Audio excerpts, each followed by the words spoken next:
이전 시간에 이어서 각각의 다른 이미지 그리고 피그 캡션을 설정하는 방법을 살펴보겠습니다. HTML처럼 정해진 것과 다르게 리액트의 컴포넌트는 개발자가 직접 어떻게 정보를 전달할 것인가 라는 것을 정할 수가 있어요. 먼저 첫 번째 li 말고 두 번째 li에서 컨텐츠를 생각해 볼게요. 바로 이미지의 소스 부분이 컨텐츠가 될 수 있겠죠? 두 번째 소스로 보낼 때 이미지라고 하는 속성 값으로 설정하였습니다. 그리고 피그 캡션에 있는 데이터 내용 값의 경우는요, 또 다른 속성 값, 캡션이라고 해서 설정을 해주는 거죠. 여기 사용되는 속성 이름은 개발자가 정합니다. HTML의 표준처럼 정해져 있는 것이 아니에요. 어떻게 정할지는 직접 설계하면서 정하게 됩니다. 자, 이와 같이 정리를 해봤는데요. 나머지 속성도 한번 추가해서 정리해 보도록 하겠습니다.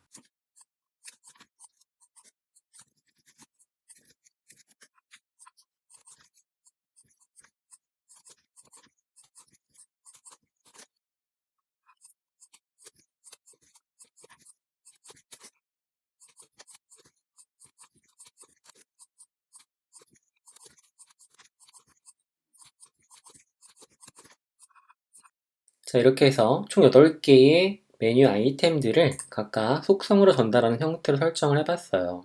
자, 이제 우리는 변경된 화면이 나오는지를 확인해 봐야 되는데, 아무런 내용들이 바뀌지 않죠. 속성을 전달했으나 그 데이터 값을 사용을 해가지고 화면에 그림이 그려지지 않습니다.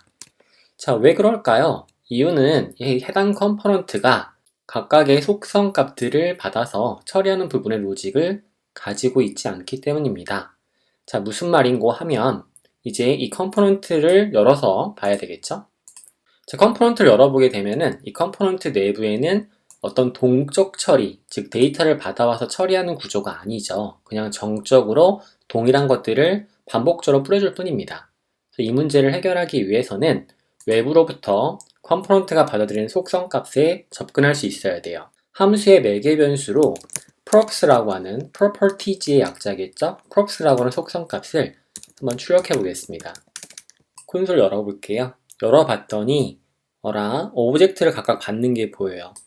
캡션과 이미지라고 하는 속성 값을 이 props를 통해서 메뉴 리스트 아이템 컴포넌트가 받아오는구나 알 수 있다는 것이죠. 즉, 리액트의 props라고 하는 것은 함수형 컴포넌트의 첫 번째 매개 변수가 되고요. 이 props는 사용자가 컴포넌트를 사용할 때, 리액트 엘리먼트를 사용할 때 설정되어 있는 속성을 통해 데이터를 전달하게 되면 그 데이터를 컴포넌트는 props로 받는다 라는 개념입니다. 즉, 특정한 데이터에 접근하려면 props.image, props.caption 이와 같이 정보에 접근할 수가 있게 되는 것이에요. 이처럼 정보 데이터를 받아오게 됩니다. 자, 이제 우리는 props라는 것이 어떤 개념인지를 알아봤죠? 그러니까 이제 이것을 아래쪽에 있는 JSX 코드에다가 연결시킬 겁니다. 즉, 바인딩 작업을 할 거예요.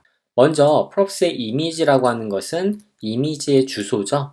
source에 해당이 됩니다. 자, 이 부분에다가 데이터를 넣어줄 거예요. 또 어떻게 넣어주느냐? React에서는 이것이 자바스크립트의 표현식이기 때문에 그 안에 데이터 바인딩을 하려면 이와 같이 single curly brace를 사용해야 됩니다. 중괄호를 사용하고 이와 같이 props.image라고 넣어주는 거예요. 그러면 보는 것처럼 속성이 전달된 데이터들, 올바르게 전달된 경우에 이런 경우에는 이미지가 출력되고요. 현재 출력되지 않는 두 가지는 우리가 수정을 해야 되겠죠. 자, 수정하기 전에 props의 캡션 데이터 또한 정상적으로 받아오는지를 확인해 보겠습니다. fig 캡션 안쪽이죠. 역시나 중괄호를 사용하고요. 내부에 이와 같이 데이터 바인딩을 해줍니다. 벚꽃 라떼, 아이스 브라우니 쇼콜라 이처럼 각각의 캡션 내용이 바뀌어요. 그리고 모달 윈도우가 있다면 모달 윈도우에 대한 제목도 변경돼야 되기 때문에 이와 같이 props.caption을 설정해 줄 수 있는 것이죠. 자, 이제 디버깅 관점에서 출력되지 않는 것들이 왜 그러한지 이유를 살펴보도록 하겠습니다. 자, 메뉴 리스트를 열어보겠습니다. 첫 번째 메뉴 리스트 아이템을 보니까 이미지하고 캡션 내용이 없어요. 그래서 출력이 안 됐던 거죠. 그래서 이와 같이 작성을 해주도록 하고요. 첫 번째 있는 이미지와 이미지 주소와 iced라고 하는 텍스트를 넣어주도록 하겠습니다. 그러면 iced 벚꽃 라떼로 바뀐 것을 확인할 수 있죠. 자, 여기서 이미지가 정상 접근 안 된 이유는 여기에 있었네요. 슬래시가 하나 빠졌죠. 슬래시를 넣어주게 되면 정상적으로 이미지가 표출되는 걸 볼 수가 있어요. 컴포넌트를 이렇게 쓰는 거구나, 리액트에서는 이라고 여러분들이 느끼실 것 같네요.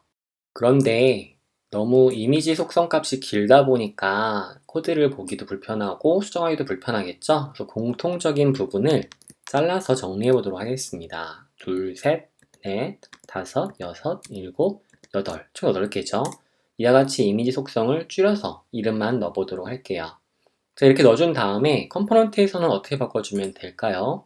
이 부분인데요. props의 이미지를 갖다가 설정해 줄 수 있으면 돼요. 위쪽에다가 이미지 path라고 하는 문자 정보 데이터 값을 설정하겠습니다. 바로 이렇게 되겠죠? 플러스 props.image 이렇게 되겠죠. 이미지 path라고 하는 값을 src에 설정해 주게 되면 짠 하고 이와 같이 이미지들이 모두 처리가 됩니다. 복잡해 보이는 컴포넌트는 접어두고 사용자는 컴포넌트를 마치 HTML 쓰는 것처럼 손쉽게 사용할 수 있습니다. 리액트의 컴포넌트 개념 이해되시죠? 자, 이렇게 해서 리액트의 컴포넌트 개념을 가볍게 살펴봤는데요. 지금까지 살펴본 내용들은 어디까지나 퀵 오버뷰입니다. 빠르게 살펴본 거기 때문에 리액트에 대한 보다 자세하고 상세한 개념들은 앞으로의 강의에서 여러분들이 공부를 하셔야 돼요. 자, 기본적인 형태의 리액트 프로그래밍 방식에 대해 살펴봤고요. 다음 시간부터는 정말 본격적으로 시작해 보도록 하겠습니다.